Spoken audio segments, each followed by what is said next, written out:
People are beginning to ask if the bull run has ended, if truly we are approaching the bear season. But hold on, this is not just Bitcoin, because the entire financial market lost $3.8 trillion.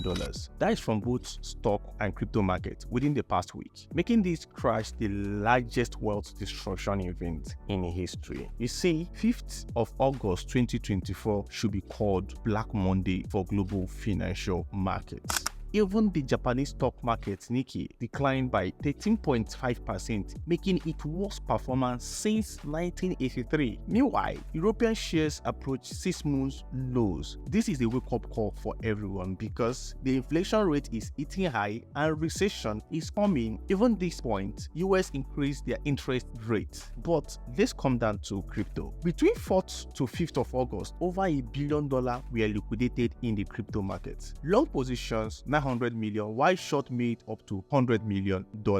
However, the crypto market liquidation alone cannot fully explain Bitcoin's sudden crash from $69,000 to $48,000, and this is the all-time low since February 2024. If recession is happening, then Bitcoin was created to hedge recession, because the global financial crisis that happened 2007 to 2008 birthed the idea of Bitcoin. Bitcoin was originally created as a hedge against global financial crisis, and its unique features, the total supply of Bitcoin is 21 million, and that makes Bitcoin deflationary, or should I say is a deflationary asset. That alone set it apart from fiat currencies that have unlimited issuance and of course has the presence of inflation. Even when central banks and governments oftentimes aim to manage the inflation to maintain economic stability, yet has no cure. For the fact we keep printing more money, inflation will keep eating our currency. Because if you remember, for currency to be currency, it needs to be scarce, it needs to have a limited supply, and also to be rare. But in this case, it's no longer scarce. The hyperinflation is eating countries like Venezuela, including Nigeria currently.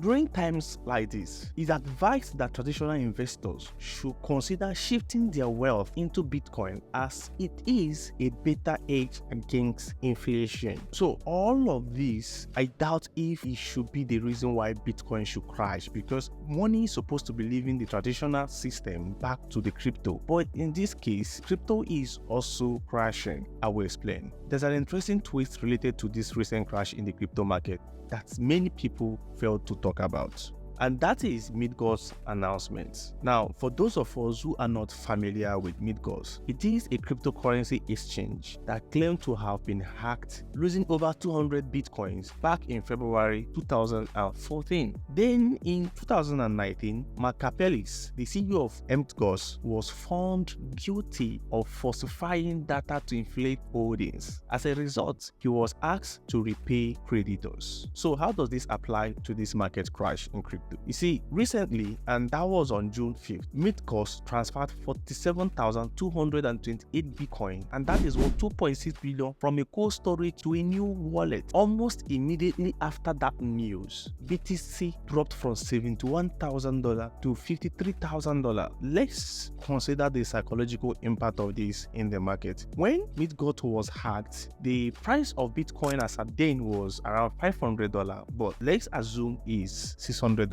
Let's consider the psychological impact of this in the market situation currently. If we multiply 47,228 Bitcoin by 600 per dollar, we are going to get $28,336,800. However, today, those same Bitcoin were worth over 2 billion. And Midgauss decided to credit the users that had money with them when they were hacked. Do you think they would not want to text their money by selling? That announcement alone causes a very huge panic in the market that even the German government sold off their Bitcoin holdings. And what do you think other big investors would do? When the sell pressure becomes high, they intend to hold their money in USDT, because that will help them to acquire more and make more profit in future. And this is the reason why Goldman Sachs said that this is a healthy correction rather than a crash, as people might see, because it is long overdue. And I totally agree with him, because when I studied the USDT dominance in the crypto market, I discovered that money did not leave crypto, rather they are in stable coins, meaning that they are waiting for the weak hands to sell and they start accumulating at a very demand zones. And that will also take us to the chart. But before we move to the chart, I will show you the current market situation, the USDT dominance, and of course the entry positions I am having for the comeback. And before this video ends, I want to let you know, and I also want to let you know that the market is going to come back fully from September, October, November. And if Donald Trump wins the US election, expect a speed ride in the crypto market. But before that, let's go to the charts. So like I said earlier, that the money was not leaving the crypto market entirely, rather it's still in the crypto market but in a stable coin. So that takes us to a market cap USDC dominance. All right, then if you come down here, you're going to see that we got to 6.77%, and this has never been attended to. The last time we got here by January was around 6.5, that is 6.50%, and other ones was during the bear season where people were waiting to accumulate. So this particular USDC dominance usually explains the dominance volume and of course attention in the market. What it simply entails is that a lot of people are beginning to sell off their altcoins and BTC back to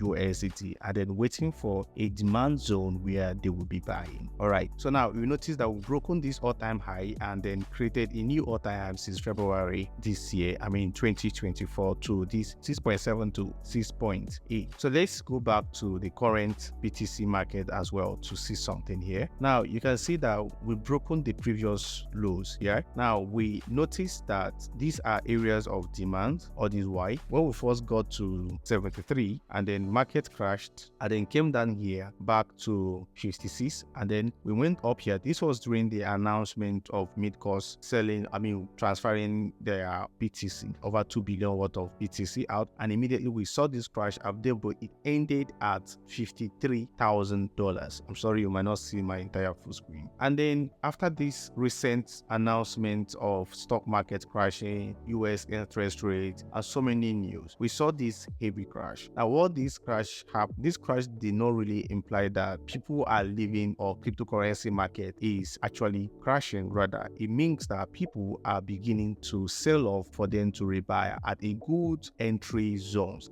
good demand zones. And if you look at it very well, you see that this particular region here, we are a very good demand zone, and when it got broken, this becomes another demand zone. And if you look closely, it got broken but also shows a good entry. And remember that every resistance forms a new support. So if this could be a resistance zone, that it is another good entry, and we got to this place with retrace. Now what do you expect, or what are we expecting in future in this market? Now I'm not going to tell you that we're expecting a bullish or a bearish market at the moment, but rather we're going to see a little retest and then maybe get to 58, and then we'll have to come down again. Then maybe we range within this zone before we now see the fall that we are waiting for. However, this is the time people are beginning to set their buy orders by setting at every good entry positions, every good demand zones in the market. So if you are not strong enough, you might likely want to sell, and if you sell,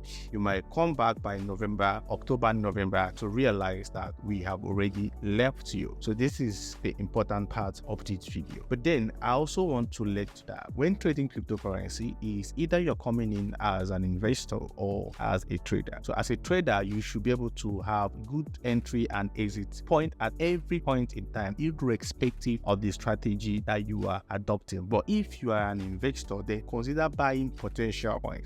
Coins that have good volume and of course good utility and good attention in the market. Let's take for instance Bitcoin dominating over 53% of the entire crypto market cap means that it's beyond crashing. It can only go down, but it's going to come back again. Now, considering the fact that Bitcoin has a limited supply, that makes it an appreciative asset, meaning that in future you're going to see Bitcoin crossing $200,000. If you're buying it as an asset you're keeping for your next generation, your child, or you're keeping it for a very long time, then it is a good buy. You shouldn't be bothered by the crash. But if you're a trader, you should always have your take profit and stop loss entered to make sure you maximize every opportunity in the market. If you find this video interesting, please give me a follow, hit that like button. You will help this video reach to the people that truly needs it, and then drop a a comment if you want me to make any video regarding to the cryptocurrency market and how you can make money or anything that you truly want. Drop your comment and I'll be reading. My name is Gibeni and I want to see you at the top.